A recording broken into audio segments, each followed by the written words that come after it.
တတားလေးလာပါပြီနေ့စဉ် make up လိမ့်ရမှာကြိုက်တယ်သူပြီးတော့ make up လိမ့်မှာအလုံးလုံးလို့ရမယ်သူတွေဆိုလို့ရှိရင်เนาะနေ့တိုင်း make up ဆရာကြီးနေတယ်ဘယ်သွားပြင်နေနိုင်မလဲအဲ့လိုမျိုး professional make up look လေးလိုမျိုးဖြစ်ချင်တယ်လုံးဝမကွက်ချင်ဘူးတနေ့ကုန်လိမ့်ထားလို့လိမ့်ထားမှမတိတာချင်ဘူးဆိုလို့ရှိရင်ဒီမှာနေကခရင်မှာပါပြီလားဒီမှာမျက်ကွင်းညိုနေတာနေဒီမှာမျက်ကွင်းညိုတာမရှိတော့ဘူးเนาะအဲ့လိုမျိုးအသားနဲ့တစ်ထပ်သေးကြပြီးတော့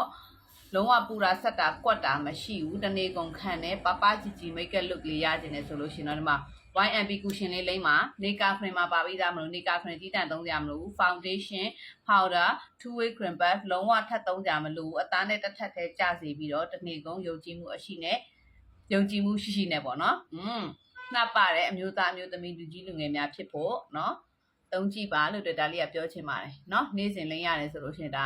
make upတစ်ခါပြင်စားတော့မရှိဘူးဆိုင်မှာတစ်ခါ make up သွားပြင်စားတော့မရှိဘူးတယောက်ထဲလိမ့်မယ်ဆိုတနေ့တစ်ချိန်လိမ့်မယ်ဆိုတယောက်ထဲလိမ့်မယ်ဆိုအနည်းဆုံး4-5လခံစီရမယ် YMB Glow and Coverage Double Lasting Serum Cushion မြန်မာလိုဆိုလို့ရှိရင်တထေးမ make up